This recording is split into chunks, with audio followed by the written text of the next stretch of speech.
senador Paulo Paim, caros componentes da mesa, muito bom dia a todos. Eu primeiro quero saudar esse grande parlamentar que honra o Estado do Rio Grande do Sul e que é um anfitrião há mais de 2 décadas, desde quando fez os concursos públicos para deputado federal e renovou seus mandatos, e depois para senador, e quando, em 95, ele constituiu e participou da formação da Frente Parlamentar em Defesa da Previdência. A partir desse momento, nós estamos como irmãos siameses, defendendo a mesma coisa, a mesma causa, que é a integridade da Seguridade Social e a Previdência Social justa e solidária. Por isso, eu saúdo e gostaria, até agradecendo esse momento de reflexão para os auditores, que homenageássemos o nosso querido senador com uma salva de palmas. E no próximo ano ele renovará esse concurso público, com certeza com apoio maciço do Rio Grande do Sul na sua recondução ao Senado Federal.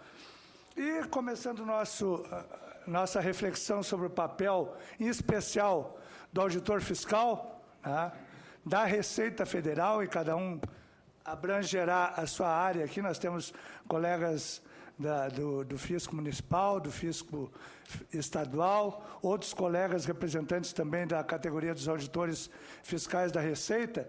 Eu não vou me deter nas prerrogativas e nas bases fundamentais de que o auditor é a autoridade administrativa, tributária, aduaneira, que isso eu acho que o Dr. Wagner Vaz e o Dr. Kleber Cabral terão maiores elementos. Mas vamos me deter numa coisa muito fundamental que está ali, que é a imagem do leão.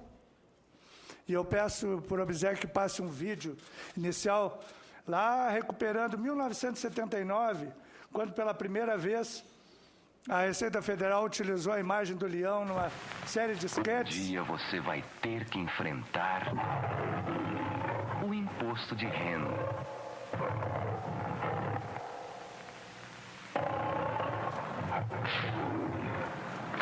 Mas não precisa ter medo. Ninguém quer te arrancar um pedaço. Guarde os seus comprovantes de despesas, de investimentos e de retenção na fonte. Em fevereiro, você recebe o manual de instruções e os formulários. Faça a sua declaração com toda a calma. Você vai ver que o leão é manso e conhece o seu lugar. Bom, passando para o PowerPoint, esse era um dos esquetes de 1979, eram 4, que vendiam a imagem do leão vinculado ao imposto de renda, e a partir daí, toda e qualquer relação com a Receita Federal e com tributos passou a estar vinculado com a imagem do leão, muito forte. Pode passar, eu passo o slide aqui. E, obviamente, que nós, aqui nesse debate, queremos demonstrar eficiência, autoridade, relevância, eficácia e importância dos auditores e da estrutura da Receita Federal, mas, infelizmente, para a população em geral, ainda temos uma imagem que é denegrida, em parte, na qualidade dos serviços prestados, não só pela União, mas por toda a estrutura da administração tributária. E o nosso desafio é vencer essa imagem negativa, o olhar da sociedade que vincula a administração tributária à cobrança, burocracia, eventualmente propina, porque quando prendem mafiosos do ISS de São Paulo, vincula toda a administração tributária a essa imagem denegridora. Uma autoridade coatora também, a arrogância em alguns momentos, a malha fina, vincula a uma declaração, a ajuste, a pagamento de imposto. Então, o nosso desafio é, de fato, enfrentar essa imagem negativa que a sociedade tem da estrutura tributária. E eu vou me deter numa parte muito especial, que é, inclusive, a própria Receita Federal não tem defendido isso, que é o papel social da Receita Federal do Brasil, e, em especial, das suas autoridades tributárias e administrativas, que executam e administram um conjunto de arrecadação fundamental para a sociedade brasileira. O conjunto que abrange quase 60% da arrecadação tributária administrada pela Receita Federal do Brasil, que mantém o orçamento da Seguridade Social. E quais são os programas mantidos por essa arrecadação? Está aí, ó.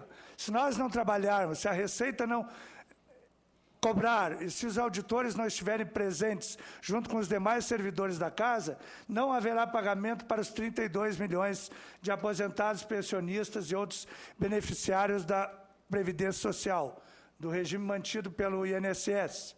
Também não haverá pagamento das rendas mensais vitalícias, da Lei Orgânica da Assistência Social e, acima de tudo, não haverá a movimentação econômica em 65% dos municípios brasileiros que recebem mais recursos do INSS e dessa arrecadação mantida e administrada pela Receita do que o recurso oriundo do Fundo de Participação dos Municípios.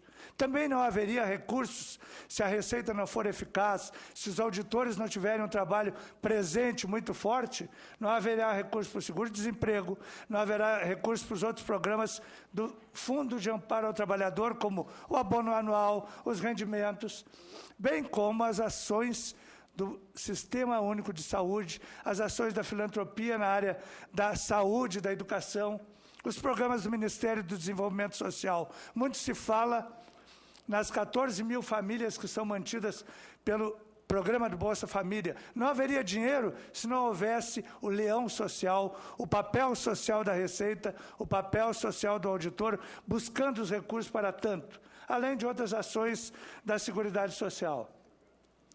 E temos, obviamente, além das contribuições do Orçamento da Seguridade, que são a contribuição previdenciária, a contribuição para o financiamento da Seguridade Social, que é a COFINS, a contribuição social sobre o lucro líquido, o PIS/PASEP, nós temos também, sob nosso encargo, um elenco de outros tributos. Os principais, obviamente, são o imposto de renda, tanto sobre a pessoa jurídica, a pessoa física, o imposto sobre produtos industrializados, o imposto de importação, o ITR, a CID, o IOF, entre outros.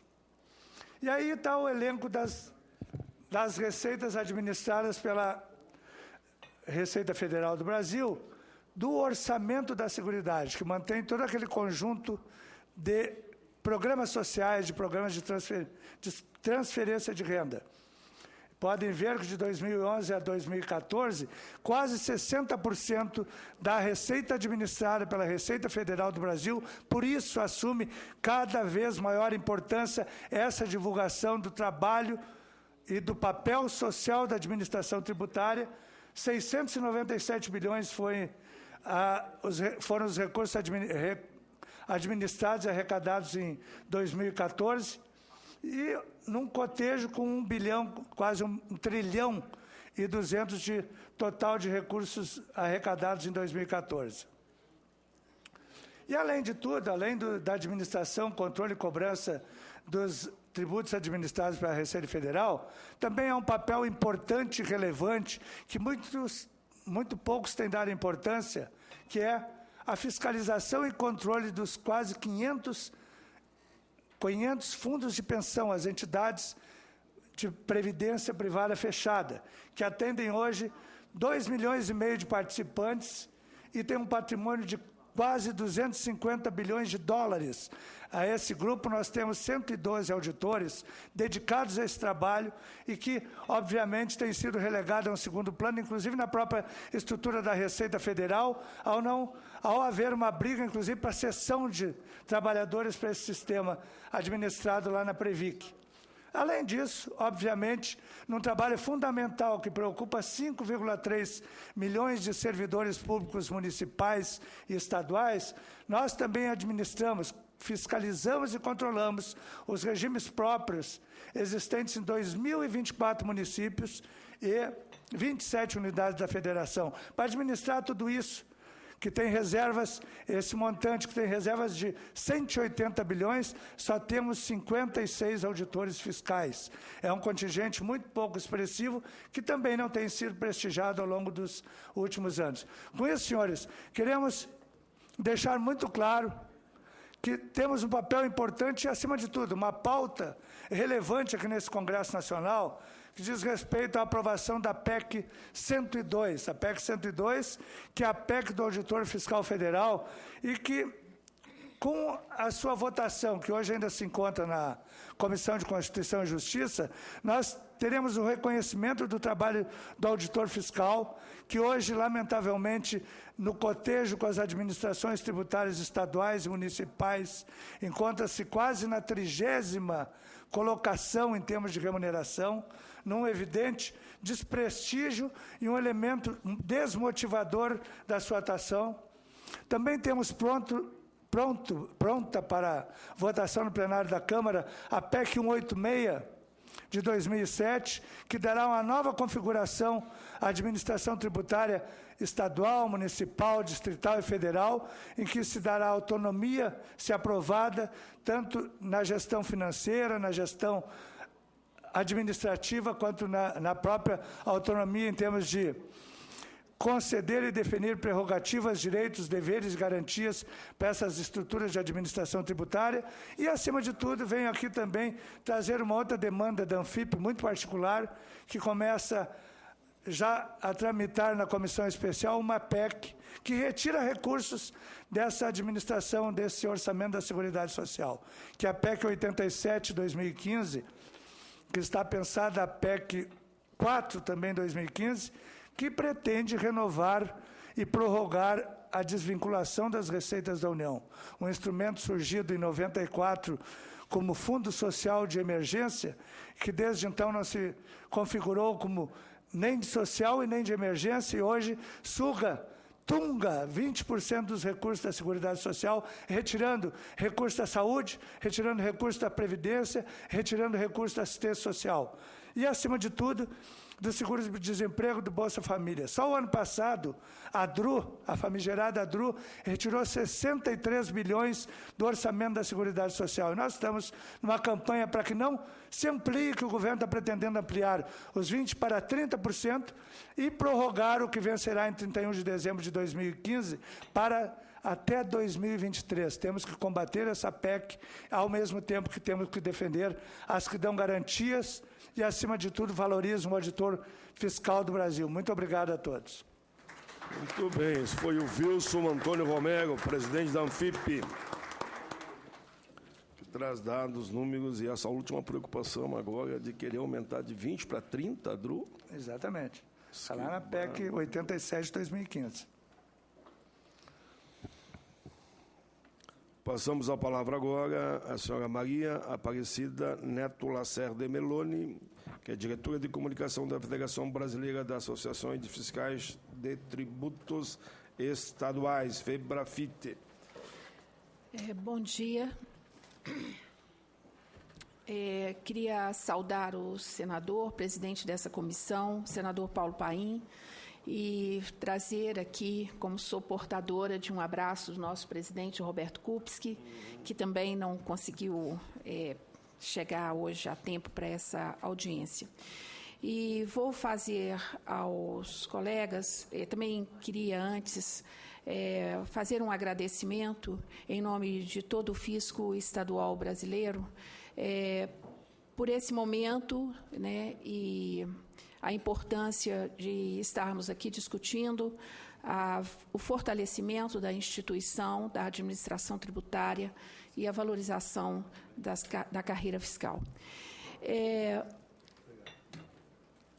Na verdade, o momento singular que passamos, que aponta no cenário uma grave crise fiscal do setor público, contraditoriamente, também aponta para uma situação bastante peculiar de desvalorização das instituições da administração tributária e dos servidores fiscais. Essa contradição é nítida, seja no que respeita, no que corresponde ao tratamento da receita tributária, seja no que corresponde às medidas que são adotadas ou que são sinalizadas para o enfrentamento da crise fiscal. A desvalorização da administração tributária e do fisco e, por consequência, da receita tributária, ela é nítida na medida em que assistimos uma cartela de soluções do governo, do poder público, todas assentadas em corte de gasto. E nessa solução que já vem sendo repetida e que mostra até um sinal de esgotamento, sempre recai sobre o trabalhador, em particular sobre o servidor público, as soluções de corte, sempre pelo lado da despesa. Nós estamos aqui para indicar que é preciso o fortalecimento da administração tributária e a valorização do auditor fiscal. Isso num cenário em que nós sabemos todos os crimes contra a sociedade, a corrupção, a lavagem de dinheiro, a evasão de divisas, a falsificação, todos eles se viabilizam por meio da sonegação fiscal.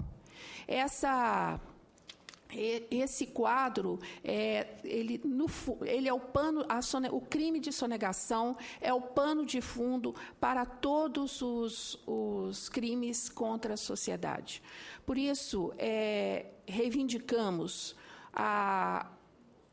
que sejam restabelecidas as condições de trabalho da administração tributária, resgatadas as prerrogativas essenciais ao papel que o auditor fiscal tem que desempenhar no controle fiscal e no implacável combate à sonegação. Nesse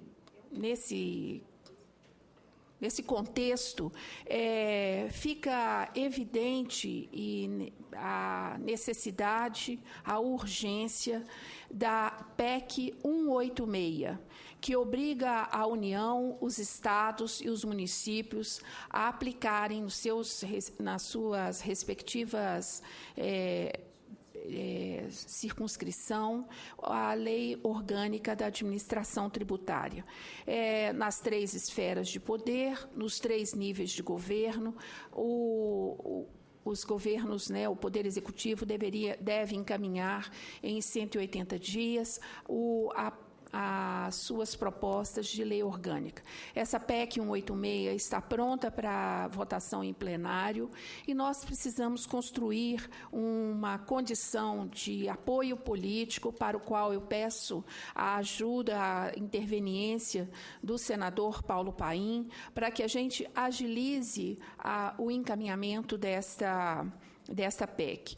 E, aliada à PEC 186, também defendemos a PEC 05, que é a PEC do teto único de remuneração, também uma PEC que unifica o teto constitucional para os 3 níveis de governo, as 3 esferas de poder, e essa PEC também está parada desde 2014.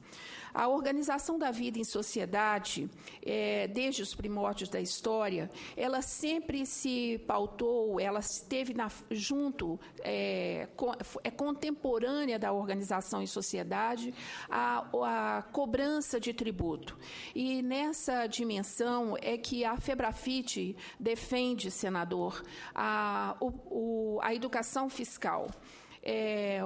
A FEBRAFIT patrocina um Prêmio Nacional de Educação Fiscal, que acabou de acontecer na quarta-feira da semana passada, que contou, inclusive, com a presença do ministro da Fazenda, no evento de premiação, e defendemos isso meio como um remar contra a maré, porque, curiosamente, este ano foi aprovado para o currículo escolar a educação financeira, mas não a educação fiscal.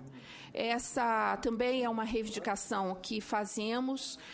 Queríamos pedir a intervenção e o empenho do senador Paulo Paim para que retomemos essa discussão em nível nacional e possamos trazer para o âmbito para os currículos escolares em todo o Brasil, o tema da educação fiscal. É com essas palavras, então, que eu gostaria de agradecer a realização desta audiência e pedir aí a intervenção para o apoio do senador para a aprovação da PEC 186, da PEC 05, da educação fiscal. Obrigada. Muito bem. Foi a senhora Maria Aparecida Neto Lacerda Meloni, que falou pela FEBRAFIT.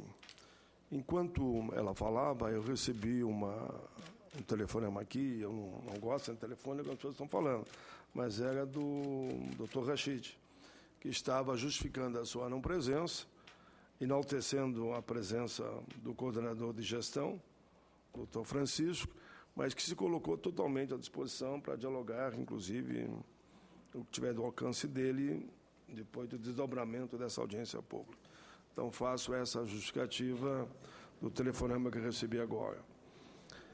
E agora passamos a palavra, cumprimentando a fala aqui da senhora Maria, para Francisco Lessa Ribeiro Júnior, coordenador de gestão da pessoa da Receita Federal do Brasil.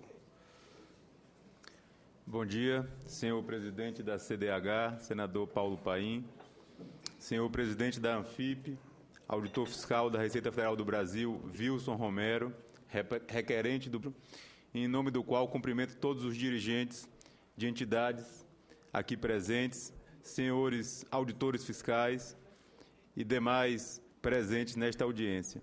Valorização da administração tributária e da carreira de auditor fiscal é o tema aqui colocado em debate.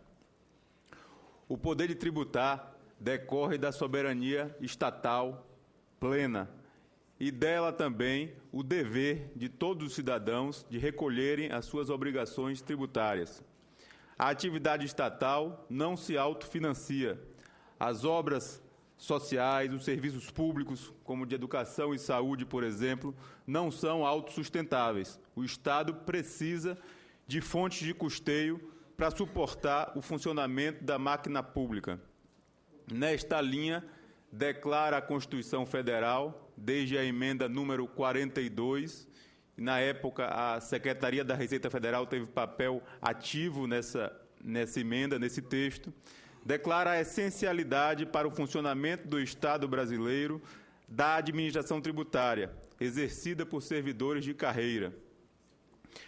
A administração tributária, então, é composta pelos órgãos estatais responsáveis pela arrecadação, fiscalização, controle e administração dos tributos. São órgãos como a Secretaria de Finanças, Fazenda ou Tributação dos municípios, como a Secretaria de Fazenda, Tesouro ou Receita dos estados ou do Distrito Federal, e como a Secretaria da Receita Federal do Brasil, no âmbito da União Federal, órgão da administração direta do Executivo Federal, vinculado ao Ministério da Fazenda e que celebrou agora no último dia 20 de novembro, premiando os seus servidores destacados, os 47 anos da sua existência. São órgãos todos com competências determinadas, o elemento objetivo, mas que para existirem necessitam também do aspecto subjetivo.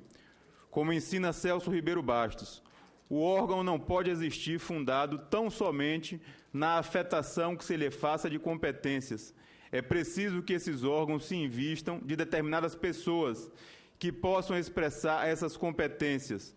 O elemento humano é imprescindível, daí falar-se até mesmo em órgão em sentido subjetivo. Permitam-me um breve parênteses para falar da minha história pessoal e como me tornei auditor fiscal, os caminhos que me conduziram. Um tio, hoje já infelizmente falecido, irmão mais velho de meu pai, ingressou no fisco no início dos anos 60. 2 décadas depois, vi meu pai se dedicar arduamente aos estudos, à preparação para o concurso e também ingressar no fisco estadual lá da Bahia. Comprometimento com o trabalho era a sua marca. E até hoje, já idoso, auditor aposentado, quando conta sua trajetória, declara que foi o período de maior satisfação na sua vida profissional, de atuação em favor da justiça fiscal e da sociedade. No início dos anos 90, meu irmão mais velho tornou-se auditor fiscal. E eu ingressei como técnico do Tesouro Nacional, na então SRF, também há mais de 20 anos. E sou auditor do concurso de 1998. Citei o meu exemplo, mas histórias muito interessantes de colegas são incontáveis, restando muito claro sempre que se trata de uma opção de vida, pessoal, familiar, profissional, de servidores vocacionados que escolheram e abraçam este caminho. É pela atuação destes que se fará valer a vontade estatal, que representa a vontade e a necessidade da coletividade, a fim de que o Estado possa bem desempenhar as suas funções. A ação do auditor fiscal é, então, em favor da coletividade, do combate à concorrência desleal dos contribuintes que cumprem retamente as suas obrigações e querem ver o verdadeiro valor da isonomia, o tratamento desigual para aqueles que estão à margem da legislação tributária e do Estado de Direito. É em busca destes que age o fisco, defendendo o Estado e o seu desenvolvimento econômico, possibilitando o cumprimento da sua função social. Sem olvidar que, além da importância do financiamento estatal, não raras vezes é também através das ações fiscais que são descobertos grandes ilícitos criminais. A valorização da administração tributária e de seus servidores, cujo principal cargo é dos auditores fiscais, precisa ser um processo contínuo. Na RFB, compete privativamente aos auditores fiscais, autoridades tributárias e aduaneiras, a constituição do crédito tributário mediante o lançamento, as decisões em processos administrativos fiscais, os procedimentos de fiscalização, inclusive aduaneiros, o exame contábil, a interpretação da legislação e a supervisão da orientação tributária. Temos um trabalho de fôlego sobre o mapeamento de processos de trabalho e análise de atribuições, com participação de entidades sindicais e associativas, tendo como finalidade também focar tais atividades, permitindo a melhor definição deste núcleo central do auditor fiscal, fiscalizando, julgando, atuando no contencioso privativamente, além da direção das unidades gestoras da RFB, e provendo as demais frentes de trabalho com os servidores que também compõem o corpo funcional da Receita, como os analistas tributários, servidores do PECFAS, do Seguro Social e empregados do SERPRO, cedidos a espaço de trabalho digno para todos. Sob direção das unidades, destaco que na Receita, 100%, todos os cargos em comissão e funções gratificadas são exercidos por servidores fazendários. E os cargos de direção, secretário, secretário adjunto, subsecretários, corregedor, superintendentes, delegados, inspetores de alfândega, todos, sem exceção, são ocupados por auditores fiscais, a grande maioria deles escolhidos após processos seletivos internos. A respeito da remuneração, todos sabem que o momento econômico não é bom. Um cenário delicado, que traz as suas dificuldades, mas não resta dúvida que a remuneração precisa ser compatível com a relevância e essencialidade da instituição. Trabalhamos em propostas de recomposição dos atuais subsídios, assim como na identificação de alternativas, como um bônus tributário e aduaneiro, bem típicos das carreiras fiscais. Estudo este iniciado a várias mãos e cérebros há 2 anos, um grupo do qual participaram também a Anfip e o Sindifisco e que coordenei em 2013. O patamar remuneratório daquelas principais carreiras típicas de Estado no Executivo Federal é um referencial e estamos bem atentos e atuantes. Sobre o regimento interno da RFB, foi concluído um estudo que visa a desconcentração da competência decisória nos nossos processos administrativos, com situações que efetivamente merecem adequações, ampliando o poder decisório dos auditores fiscais da Receita Federal do Brasil, numa ação que exigirá algumas alterações normativas. O movimento dos últimos anos permitiram a superação do que as entidades apelidaram de fosso salarial entre novos e os mais experientes, assim como a supressão de alguns padrões. Hoje, o cargo está estruturado em 3 classes, A, B e especial, que juntas somam 13 padrões. Mas ainda atualmente analisamos um novo arranjo com menor número.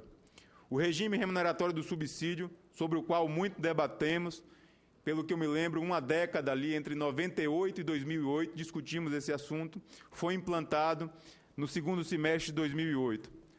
O mandato de procedimento fiscal não existe mais, essa é uma medida mais recente. Temos a discussão da lei orgânica, para a qual falta uma previsão constitucional. Também há convergência nesse ponto. A posição em favor de um dispositivo que preveja, no texto constitucional, a edição de uma lei orgânica. O porte de arma foi reinserido para auditores fiscais e analistas tributários, agora na Lei nº 10.593, por meio da recente MP 693, de setembro passado, alcançando o armamento institucional e também pessoal, nas condições ali especificadas. Essa medida se encontra tramitando aqui no Legislativo.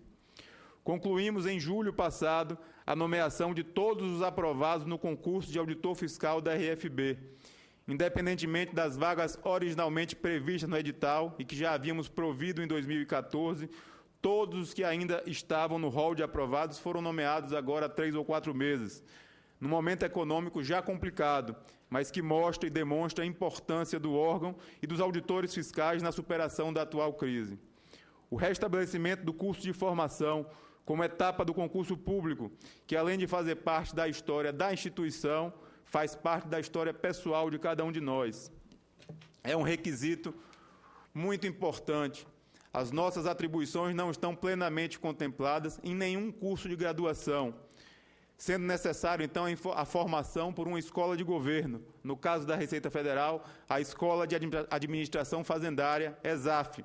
E pensamos firmemente, já temos esse processo adiantado entre a Receita e a ESAF, em ter uma pós-graduação em administração tributária, assunto já apresentado na mesa de negociação no Ministério do Planejamento às entidades. Há uma minuta de decreto em tramitação no Executivo sobre o curso de formação, mas a medida também pode ser inserida na Lei 10.593. Temos pendências. A indenização de fronteira, cuja regulamentação se arrasta, infelizmente, há 2 anos.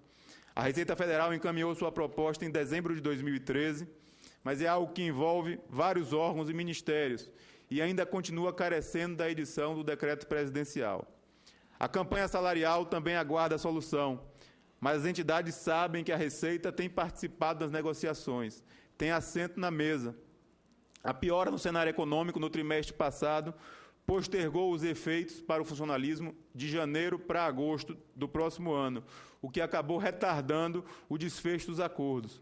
Mas continuamos trabalhando e acreditando numa solução definitiva nas próximas semanas. Era isso que gostaria de compartilhar com os senhores. Muito obrigado.